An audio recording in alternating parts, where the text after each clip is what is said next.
누군가 당신의 기분을 완전히 망쳐버리는 말을 했을 때 그 느낌 다들 겪어보셨을 겁니다. 하지만 그 불쾌한 감정이 여러분이 계속 부추기지 않는 한 딱 90초만 지속된다는 사실을 알고 계셨나요? 진실은 이렇습니다. 분노는 결국 우리의 선택입니다. 신경학적으로 볼 때 분노를 유발하는 스트레스 호르몬은 정확히 90초가 지나면 우리 몸에서 자연스럽게 배출됩니다. 하지만 우리는 그 상황을 끊임없이 되감기 하고 멋지게 받아치마를 연습하면서 그 분노의 불씨를 계속 살려두죠. 이는 마치 토스트를 태웠을 때 화재 경보기가 울리는데 창문을 열어 환기하는 대신 계속해서 토스트를 굽는 것과 같습니다. 다음에 운전 중 누군가 갑자기 끼어들 때 여러분의 몸에 어떤 일이 일어나는지 가만히 관찰해 보세요. 스트레스 호르몬이 온몸으로 퍼져나갑니다. 이것이 바로 그 90초의 시간입니다. 하지만 곧바로 여러분은 스스로 이야기를 만들어내기 시작합니다.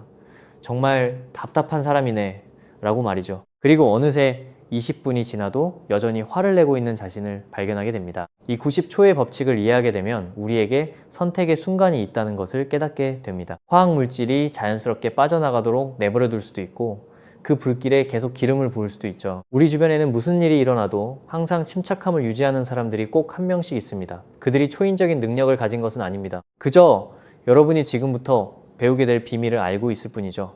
챕터 1. 버튼을 누르는 사람에 대한 오해. 당신은 리모컨이 아닙니다. 사람들은 종종 저 사람은 어떻게 해야 내 버튼이 눌리는지 너무 잘 알아 라고 말합니다. 마치 우리가 아무 힘도 없는 리모컨인 것처럼 말하지만 당신이 허락하지 않은 버튼을 누를 수 있는 사람은 아무도 없습니다. 다른 사람이 내 감정을 조종하는 마법 같은 힘을 가졌다는 것. 이것이 바로 버튼 누르기의 가장 큰 오해입니다. 버튼은 무언가와 연결되어 있을 때만 작동합니다. 그 버튼들은 사실 과거에 치유되지 않은 상처나 가치관의 훼손을 의미하죠. 누군가 당신의 버튼을 눌렀다면 그것은 당신이 여전히 치유해야 할 부분을 정확히 보여주는 것입니다. 직장 동료가 항상 당신을 화나게 하는 비꼬는 농담을 던진다고 가정해 봅시다. 무의식적으로 반응하는 대신 잠시 멈춰서 생각해 보세요. 이것이 진짜 의미하는 바가 무엇일까? 라고 스스로에게 물어보세요. 어쩌면 그것이 매사에 비판적이었던 부모님을 떠올리게 할 수도 있습니다. 그렇다면 동료는 당신의 버튼을 누른 것이 아니라 숨겨진 버튼을 드러내 보여준 것 뿐입니다. 당신이 리모컨이 되기를 멈추는 순간 스스로의 감정 상태를 통제하는 진짜 운영자가 될 수 있습니다. 당신의 기분을 결정할 수 있는 사람은 오직 당신 자신뿐입니다. 당신을 가장 화나게 하는 사람을 떠올려 보세요. 그들이 유발하는 감정은 사실 그 사람들과는 아무런 관련이 없습니다. 챕터 2. 숨겨진 감정의 발견, 분노가 진짜 숨기고 있는 것. 정말 놀라운 사실을 하나 알려드리겠습니다. 여러분이 분노라고 부르는 것은 사실 진짜 분노가 아닙니다. 분노는 감정 세계의 경호원과 같습니다. 상처나 두려움, 수치심 같은 연약한 감정들을 보호하기 위해 나타나죠. 누군가 당신을 비판해서 화가 났을 때 당신은 사실 화가 난 것이 아닙니다. 당신의 진짜 가치를 알아주지 않는 것에 대해 깊은 상처를 받은 것이죠. 분노는 취약함을 드러내는 것보다 안전하게 느껴지기 때문에 자발적으로 대변인 역할을 자처합니다. 배우자가 결혼기념일을 잊어버렸을 때 당신은 불같이 화를 내며 폭발할지 모릅니다. 하지만 그 분노의 밑바닥에는 내가 당신에게 그렇게 의미 없는 사람인가? 라는 깊은 상처가 숨어 있습니다. 겉으로 드러난 분노 대신 그 속에 진짜 상처를 다루기 시작할 때 진정한 변화가 일어납니다. 나 정말 서운했어 라고 말하는 것은 넌 맨날 잊어버리잖아 라고 말하는 것과 전혀 다른 반응을 이끌어냅니다. 분노 아래 숨겨진 진짜 감정을 파악하는 방법을 배우면 문제의 핵심을 제대로 해결할 수 있습니다. 취약함은 상처를 치유하지만 분노는 사람 사이의 거리를 더욱 멀어지게 할 뿐입니다. 최근에 크게 화를 냈던 순간을 되돌아보세요. 그 분노 아래에는 어떤 연약한 감정이 숨어 있었나요? 챕터 3. 선택의 순간 발견하기. 자극과 반응 사이에 숨겨진 초능력. 외부의 자극과 당신의 반응 사이에는 작은 공간이 존재하며 바로 그 공간에 당신의 진정한 자유가 있습니다. 대부분의 사람들은 이 공간이 존재한다는 사실조차 모르고 살아갑니다. 빅터 프랭클은 나치 강제 수용소라는 끔찍한 환경 속에서 이 진리를 발견했죠. 당신에게 어떤 가혹한 일이 일어나더라도 어떻게 반응할지 선택할 수 있는 자유는 항상 당신에게 있다는 것입니다. 어떤 자극이 들어오면 당신의 몸은 감정의 화학물질로 가득 찹니다. 하지만 반응하기 직전 아주 찰나의 순간이지만 선택의 기회가 주어집니다. 그 선택의 순간을 포착하는 방법을 배우게 되면 당신은 내 삶의 진정한 작가가 될 수 있습니다. 누군가 수동 공격적인 이메일을 보냈다고 가정해 봅시다.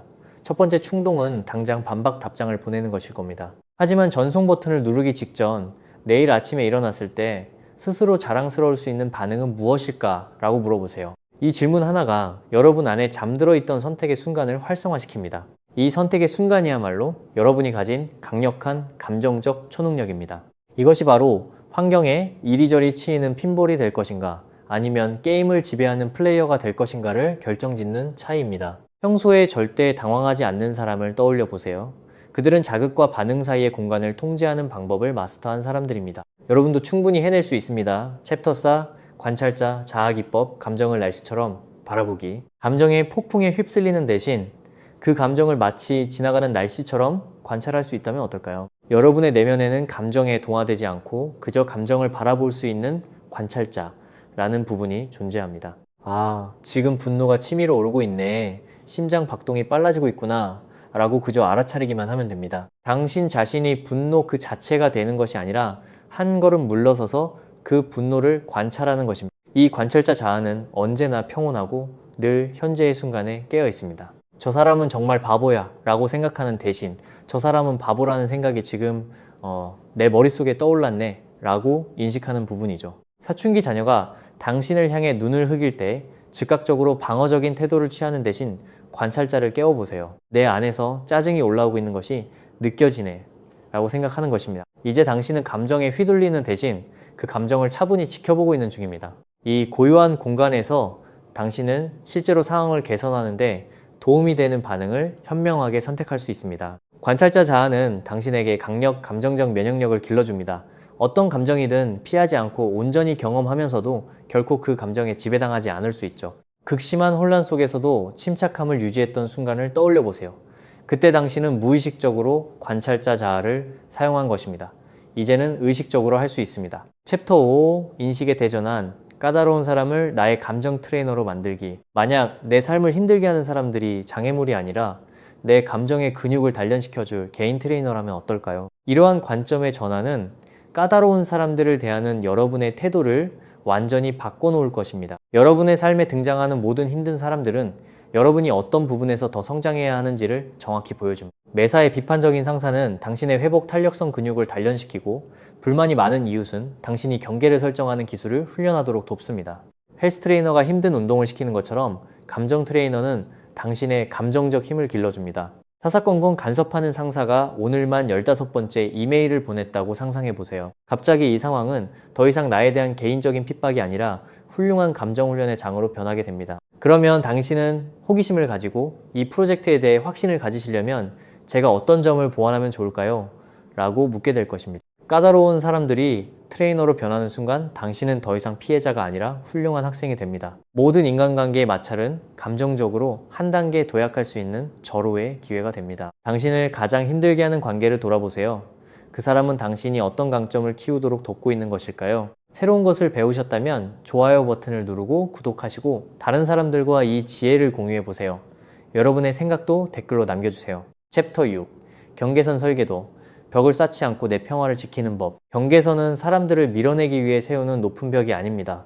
당신이 수문장으로 서 있는 안전한 문에 가깝죠. 외부와 완전히 단절된 요새가 되지 않고도 내면의 에너지를 지키는 방법은 다음과 같습니다. 건강한 경계선은 우리 몸의 피부와 같아서 좋은 것은 안으로 받아들이고 해로운 것은 밖으로 차단합니다. 여러분은 그저 자신이 무엇을 수용하고 무엇을 거부할 것인지만 명확하게 정해두면 됩니다. 답답하신 마음은 이해하지만 소리를 지르시면 제가 제대로 대답하기 어렵습니다. 조금 진정되시면 그때 다시 이야기할까요? 이 말은 공격적인 것이 아닙니다. 그저 자신의 입장을 명확하게 표현하는 단호함일 뿐이죠. 만약 친구가 해결책은 찾지 않고 불평만 늘어놓는다면 같이 답답해하는 대신 경계를 설정하세요. 내 고민을 진심으로 들어주고 싶지만 해결책을 찾는 게 아니라면 5분 정도만 들어줄 수 있을 것 같아. 이렇게 하면 상대방을 지지하면서도 당신의 감정적 에너지가 고갈되는 것을 막을 수 있습니다. 경계선은 다른 사람의 드라마에 휘말려 번아웃되는 것을 막고 실제로 그들을 도울 수 있는 여유를 지켜줍니다. 텅 빈 컵에서는 아무것도 따라줄 수 없죠. 당신의 에너지를 갉아먹는 사람을 떠올려 보세요. 그들과의 관계에서 평화를 지키기 위해 어떤 경계를 세워야 할까요? 챕터 7 타임아웃 프로토콜. 도망치는 것과 전략적으로 물러나는 것의 차이. 전략적인 후퇴와 무작정 도망치는 것 사이에는 큰 차이가 있습니다. 전자는 당신을 더 강하게 만들지만 후자는 당신을 나약하게 만듭니다. 때로는 감정을 자극하는 상황에서 잠시 벗어나는 것이 당신이 할 수 있는 가장 강력하고 현명한 선택일 수 있습니다. 이것은 결코 약해서가 아니라 오히려 신경계가 안정을 되찾고 이성적인 판단을 내리는 전두엽이 다시 작동할 시간을 버는 지혜입니다.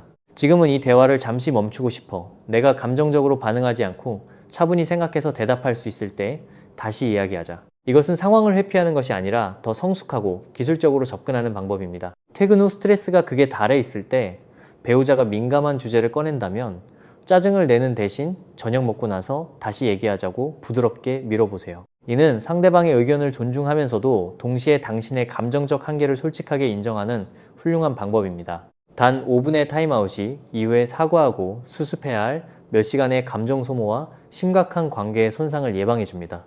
홧김에 내뱉고 나서 뼈저리게 후회하는 말들을 막아주는 것이죠.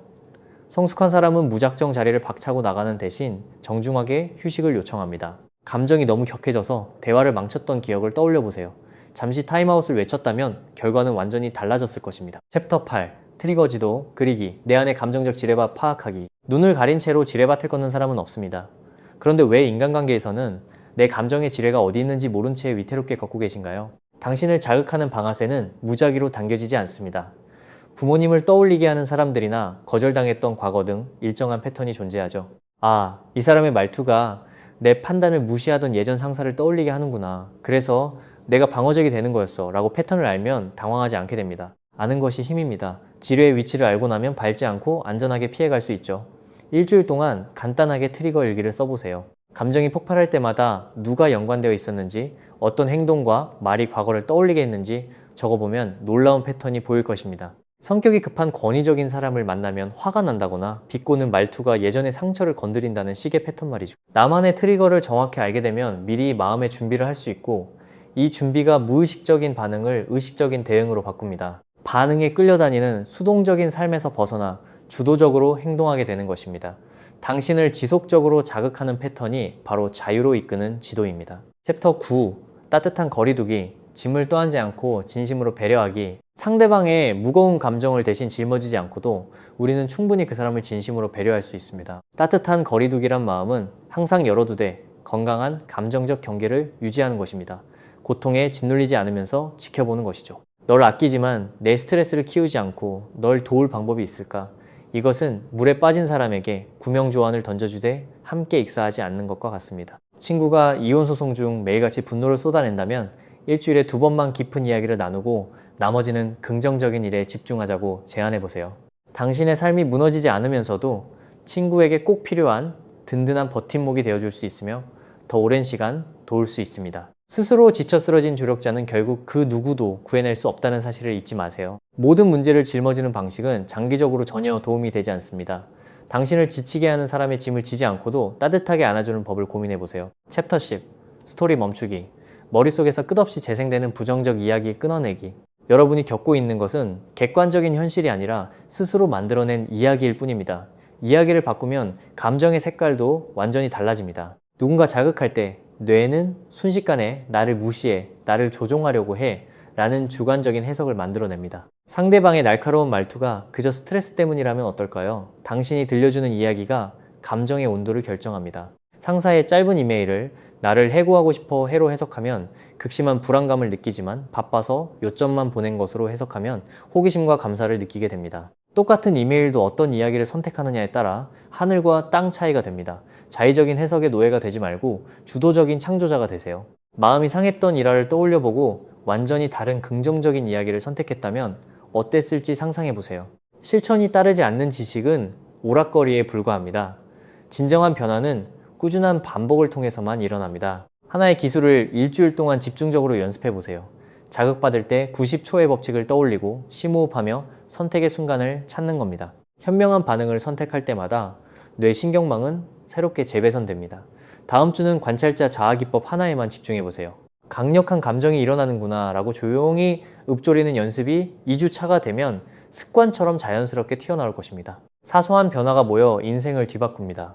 흔들리지 않는 평온한 사람은 기술들이 무의식적으로 나올 때까지 묵묵히 연습한 사람들입니다. 감정을 완벽하게 다스리는 멋진 사람이 될 수 있는 완벽한 지도가 이제 여러분 손에 있습니다. 까다로운 사람들이 더 이상 당신의 일상을 흔들지 못하게 되었을 때 단단하게 성장한 당신의 모습이 미래에서 애타게 기다리고 있습니다.